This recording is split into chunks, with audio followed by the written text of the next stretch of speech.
So hello friends, we have learned in the previous lecture what does mean by open loop and closed loop system. And in closed loop system, what we had a reference input RRT, then we have an element called as a controller, and this controller controls a system like a DC motor in the previous example of a open loop and closed loop system. Then C of t is the output of that controller, which is measured by the feedback elements. That part we have learned, feedback elements, and this is again used for the input as an input of a controller. So we have two signals over here. Let's give the sign plus and minus, and then whatever the controller input is there, let's say the controller input is E. E is the difference of these two signals, R of t and C of t. So it is R of t minus C of t, and we call that as an error signal. Error signal. So when we are talking about a controller separately over here, so I have drawn one block over here. The input to the controller you have to always remember as an error signal, and output of a controller, which is output of this block, is a C of t, is a C of t. Is a M of t, is a M of t. Then these controllers are classified based on what is the relationship between E of t. Now what does mean by E of t? Input to the controller, and M of t. So the relation between these two gives rise to the two types of the control actions. The first one is a discontinuous mode of control, and second is a continuous mode of a control, Now in this one we have one type of a controller is called as a on-off controller, discontinuous mode. Why it is a discontinuous, I will tell you. And then in second one we have the different types of the control actions. The first one is known as a proportional action denoted by P.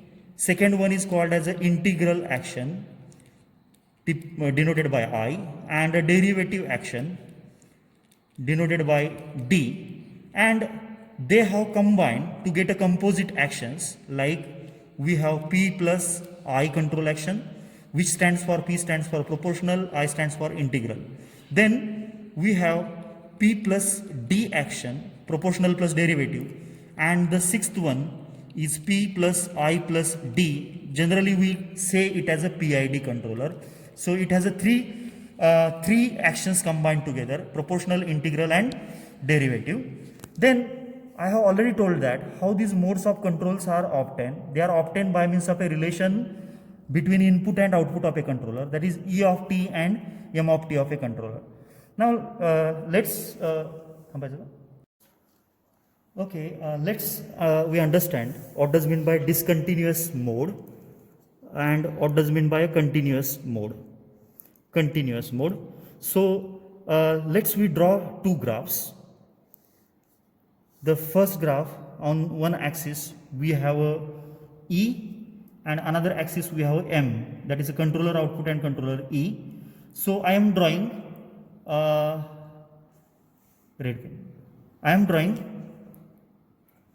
curve.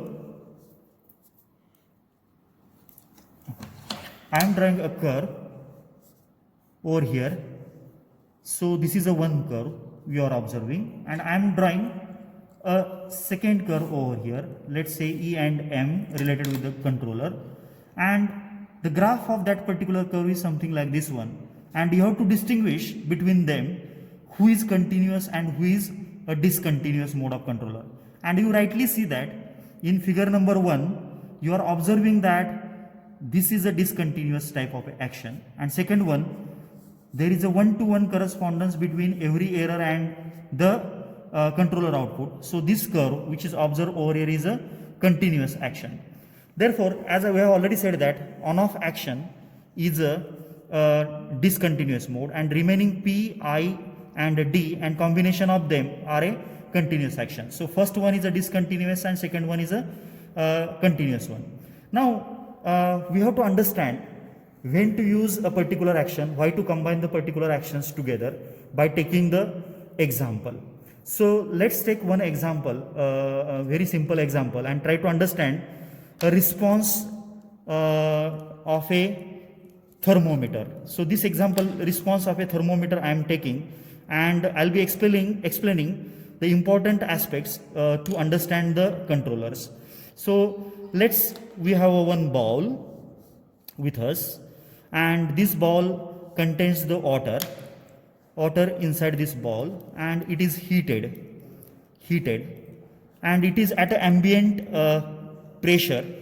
So all of us have learned the thermodynamics, and we say that at ambient condition the boiling point of a water is 100 degrees Celsius. So we are heating continuously, then water will rise in the temperature, and at particular temperature it will start boiling, and at ambient condition pressures it will start boiling at 100 degrees Celsius.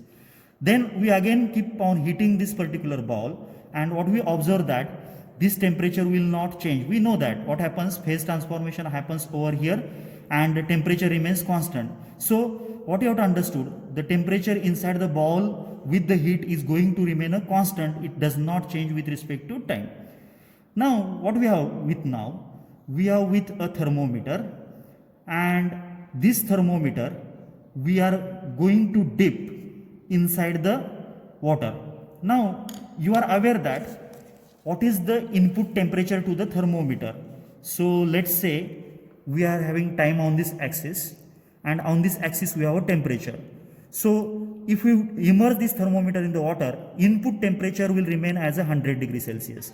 So I will draw this line. So this line will be at 100 degree Celsius. Then this is your input to the temperature. Now if you will think a bit and you will try to understand now, the input temperature will never change with respect to time because it is a boiling point and water will remain over there. Now what I am doing, I am taking a thermometer and I am dipping this particular thermometer inside the water. Initially the temperature shown by this thermometer is ambient, say consider 30 degrees Celsius.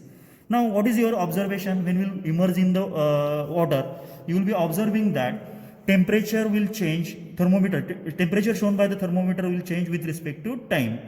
And my question to you, as I dip the thermometer inside the water, instantaneously it is not going to show the 100 degrees Celsius. So what will happen?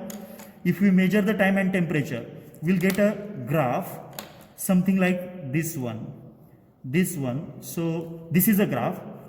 This graph is the temperature shown by the thermometer. So we call it as the output temperature. So output is given by C of T. The input is constant given over here 100 degrees Celsius.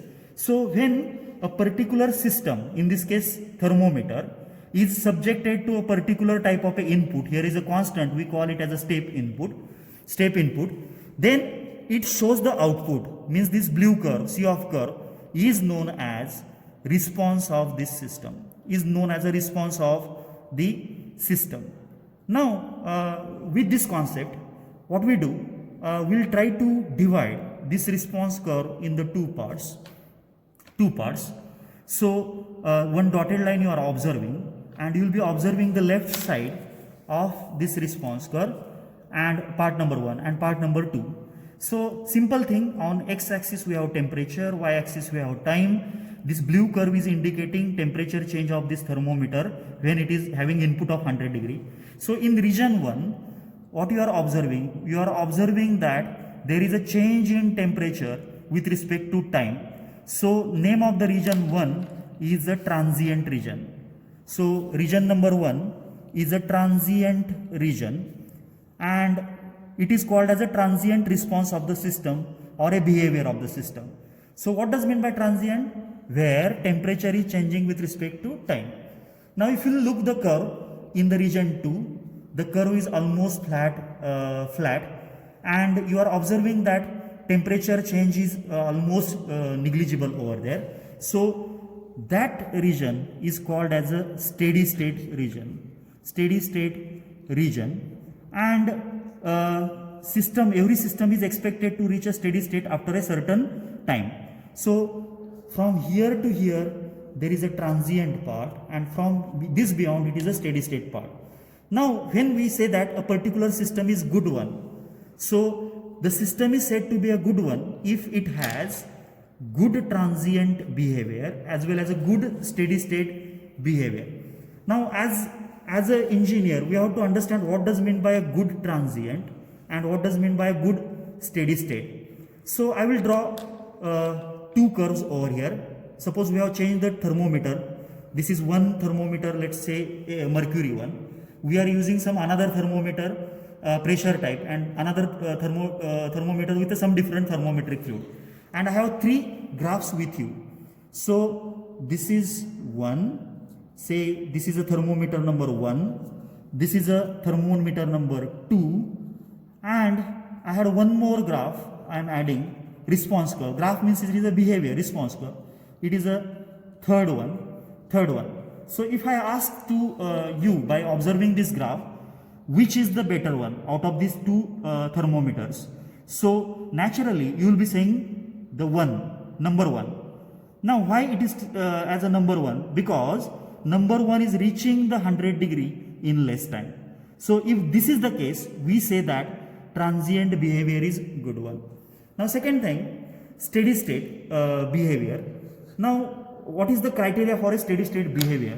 So let's see curve number 2, and in curve number 2 you are observing this gap over here. So this gap is called as a air. Actually actual temperature we is supposed to shown by the thermometer is 100 degrees Celsius, but temperature is not reaching there and you are observing this gap after the steady state has been reached. So it is called as a ESS. So ESS, E stands for a error and SS stands for a steady state. So requirement is that the thermometer is going to be a good one, means what, it should require a less time to reach that temperature, means transient part has to be good one. And second thing, accuracy of that should be good one, means what, this difference we are calling it as the ESS has to be less one, and if it is the best one, ESS has to be 0.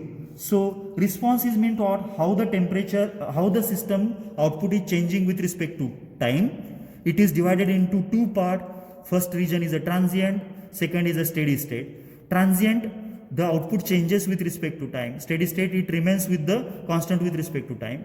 With transient, the transient period has to be small so that the system will be faster one, and in steady state ESS has to be small so that system has to be accurate. So requirement is that for a good system both has to be good one, means first has to be good means what, it should be faster one, that is a transient period has to be small, and second part, steady state part has to be good one, means ESS has to be less one.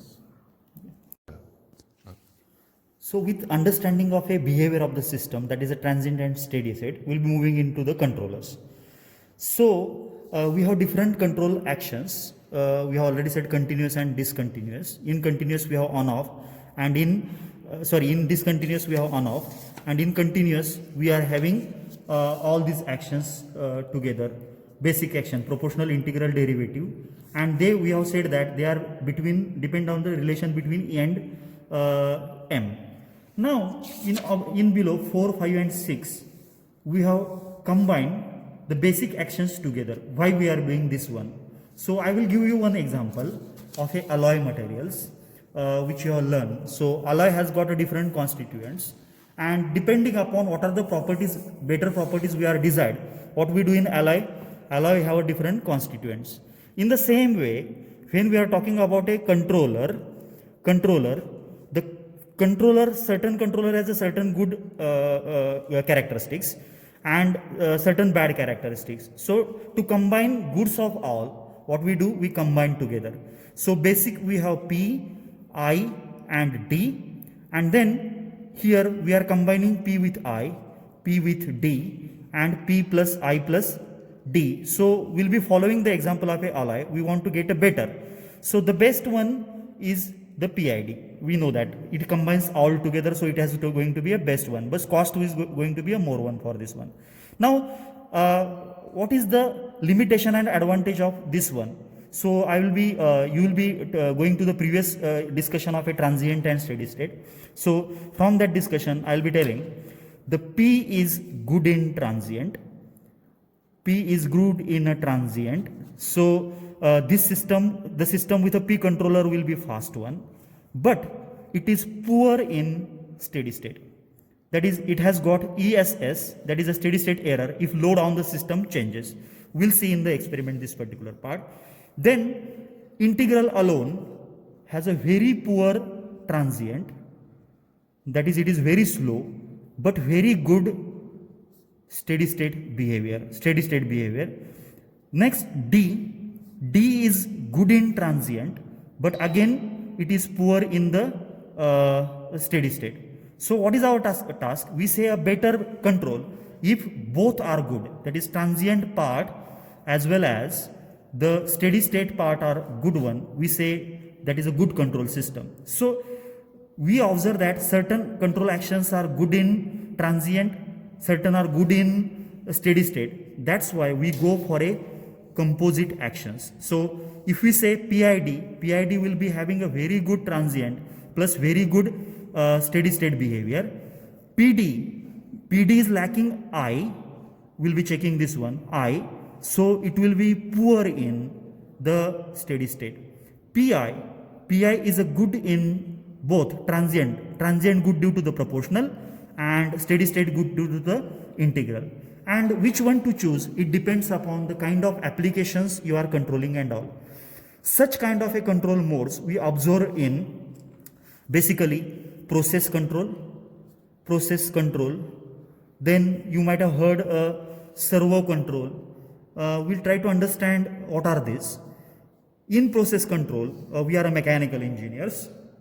So the quantities like when we are dealing with temperature, pressure, flow. Continue. Yeah, told about. So controller is meant for controlling such kind of a physical quantities. We call it as a process control. So basically such kind of a application we observe in the process industries, maybe a chemical plant or maybe some sugar factories and so on. These are these applications. What does mean by servo control? Now one of the open loop and closed loop example we have seen. In open loop and closed loop example, if you recall what quantity we have controlled, we have controlled the speed of the motor. Therefore, when we are dealing with such kind of a quantity, speed, then acceleration, position, that is position, acceleration and velocity, if such kind of a controller is there, we call it as a servo system. So in that we may be having certain electrical motor control or certain hydraulic or pneumatic control applications. So such a application demands that the transient as well as a steady state behavior is good one, and the controllers like this one help in such a applications. Then one of the common application of a discontinuous, we are not talking about a discontinuous, is a on-off. In on-off controller, it is a discontinuous, we have already said that. We have only two outputs. So in controller, we have said that E is the input and M is the output. Therefore, M has got only two values. Either M is equal to 0, we call it as an off state, and M is equal to 100, this is an on state. So other values are not there, means M is equal to 50%, M is equal to 70%, it is not like that one. So this is a basic control action where it is used. If you are recalling, you are at in your home, we have a refrigerator, and in the refrigerator, what you observed in fact up till now, the first thing, you heard the noise for some time, or you hear the noise for some time, and sometimes you are feeling that we don't have any noise and the entire thing is silent. We know that all of us as a mechanical engineer, what the refrigerator contains, it has a compressor. Compressor is driven by electrical motor. So if noise is coming, means compressor is on and refrigerator is working and cooling happens. If noise is not coming, means the compressor is off, motor is off.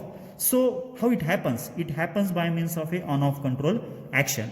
And when to on, when to off depends upon what is the temperature inside the refrigerator or inside the cabinet of a temperature. And as a mechanical engineer, you are aware that refrigerators are provided with the thermostats.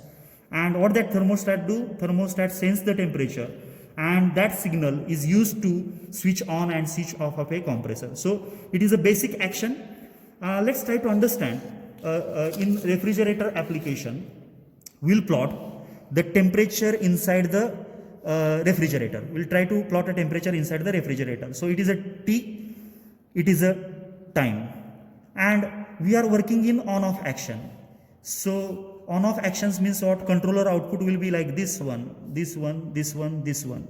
So let's say initially we were here at some beginning time, and our fridge is on. Fridge is on means we have output as 100%. Controller output as 100%.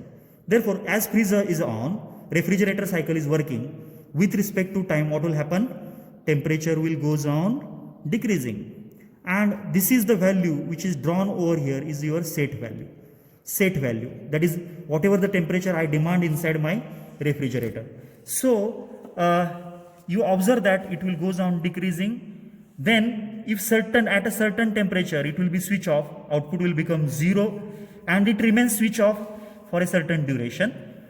During that we'll be opening freeze, keeping inside something, and so on. Again temperature will goes on increasing. Again somewhere here temperature will reach, the freeze will be on, again the temperature will be reached, and this cycle will be continued. So what you are observing by looking at the temperature variation inside the freeze, set value is this red one, central one, and actual temperature inside the freeze is never remaining at the set value. Means this is an inaccurate controller. It is a not accurate type of a controller. It is an inaccurate type of a controller. Then what is the conditions over here in which it is used? If two things I'll be talking about. First thing is, let's take an example of air conditioning again.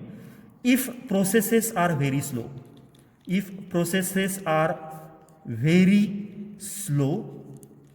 slow with respect to time, and system is big one. So let's take an example of a air conditioning. And in air conditioning, suppose room temperature we have maintained at 22 degrees Celsius. And my question to you, you have to answer yourself. Does within the second this temperature becomes 25, or does within the second this temperature becomes 19? No. You observe that the process is slow. Variation in this 22 degree is a slow. System is a big one. So and it is not like that one. If temperature from 22 to reach to 23 doesn't happen, temperature from 22 to 21 is reached doesn't happen, because just it is meant for a human comfort. So accuracy is not needed like industrial process applications and all. So that temperature variation will allow in this application, and this temperature variation is very slow. That's why in such applications we are observing the on-off controller. So limitation of on-off controller is what? It is not accurate. Temperature is never set at a never remains at a set value, but it is more commonly used in such type of a application where processes are slow and variation from the set value doesn't affect much, like a air conditioning application or heating application. We go with a on-off controller.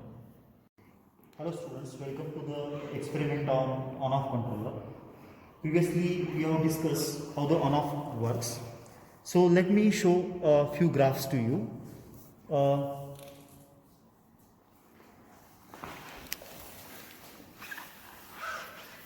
As we said that the controllers are classified based upon the input to the controller and output to the controller, that is M and E.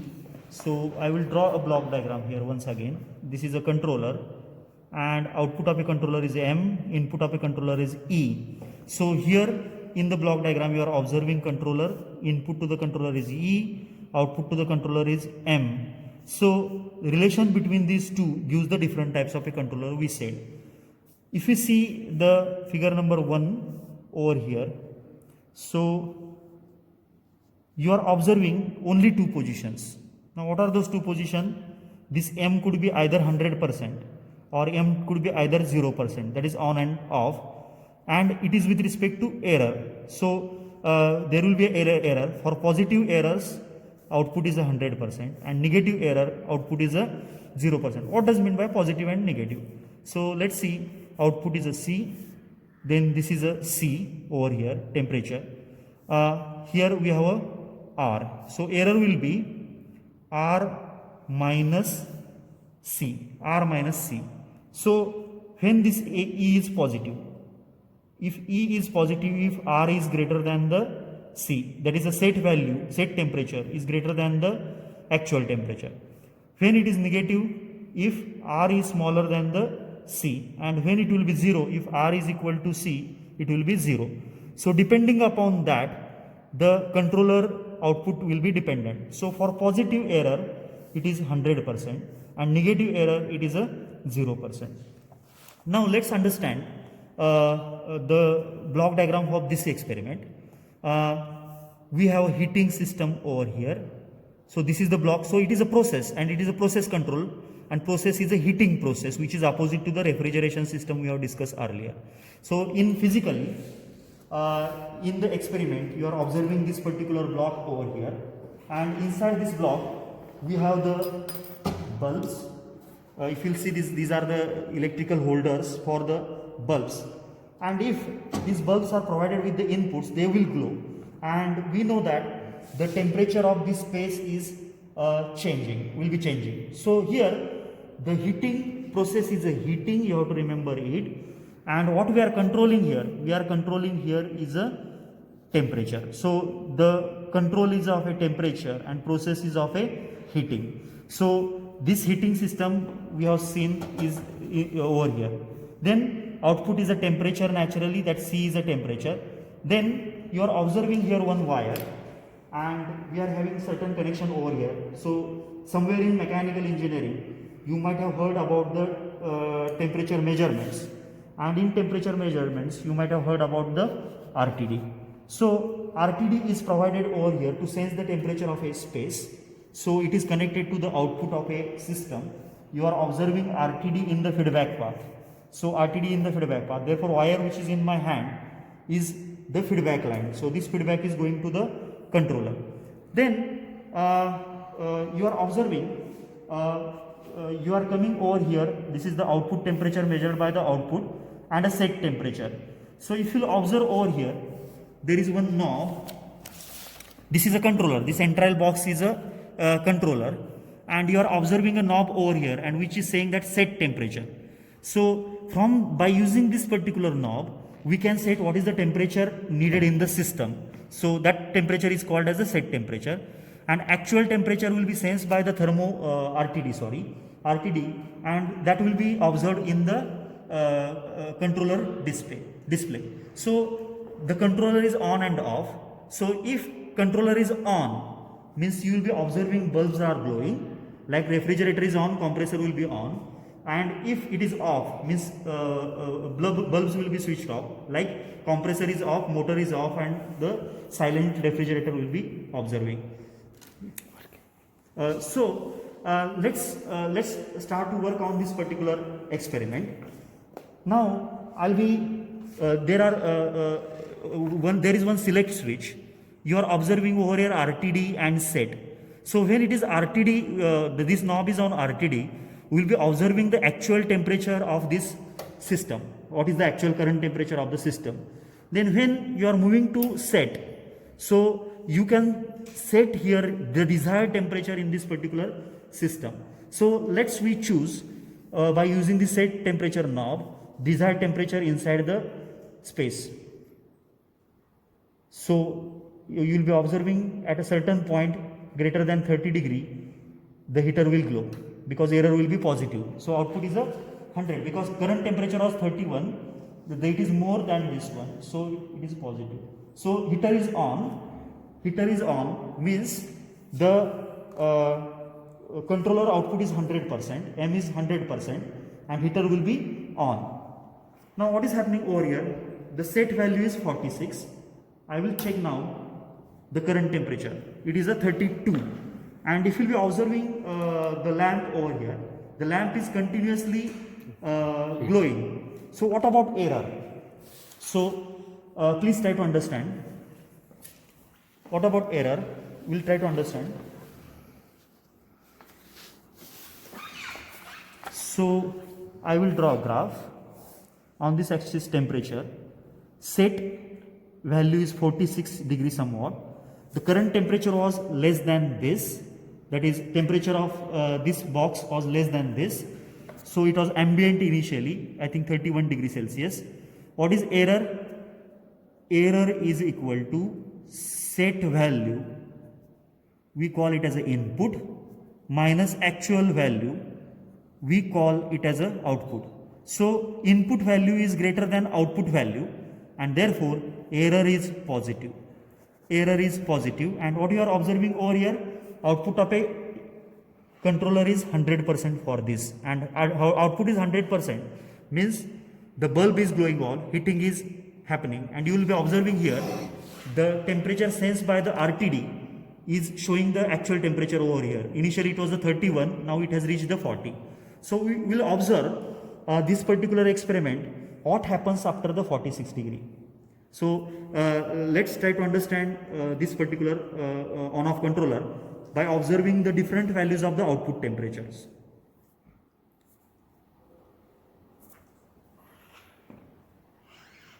See, temperature has reached the 42 degree Celsius.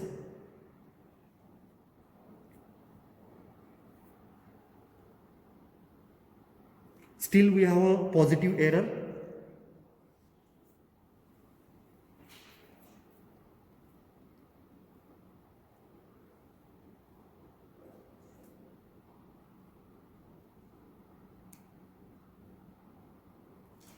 So if I draw the graph now, the temperature is increasing, nearing 45. It has reached the near the 46.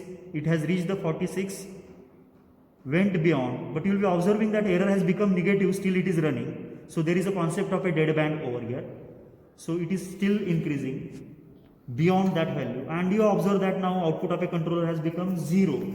So output of a controller has been become 0, means system is off. Only two position, either on or either off. So here it was becoming on, here it was becoming off. So what will happen now? Since the bulbs are not glowing, heat will be rejected to the surrounding, temperature will goes on decreasing after certain time, and at certain temperature below set value again on, and this will go like this one. So if you observe this behavior, I was supposed to have the temperature at a 46 degrees Celsius, but the temperature never remains at the 46 degrees Celsius. So that is the limitation of a on-off control action. Let's understand how to take the readings for this particular experiment. What we are going to do, we have a stopwatch. Will be needed a stopwatch because we are measuring temperature with respect to time, and we may use a stopwatch from mobile or some other source. Initially we have at time t is equal to 0. We will be assuming at which time we are going to start the stopwatch as a time is equal to 0, and we will be noting that temperature whatever it is.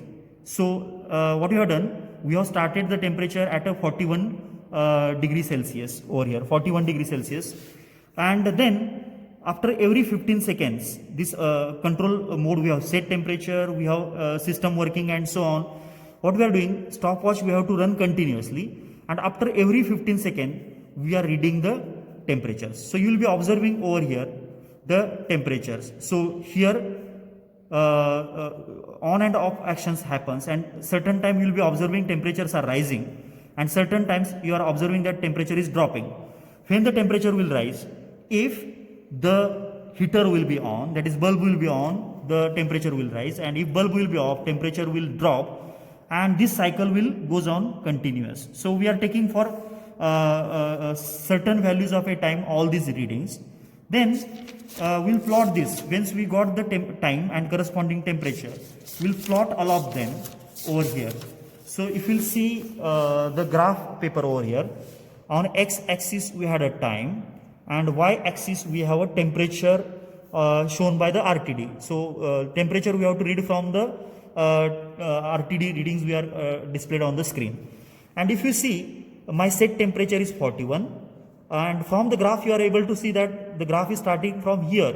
The meaning of this is that I have switched on my stopwatch at this temperature. Then heater is on. You observe that temperature goes on increasing. Here heater has been stopped. Then temperature goes on decreasing. Same case with for another case also. Increasing, decreasing, decreasing. Here heater will be on again.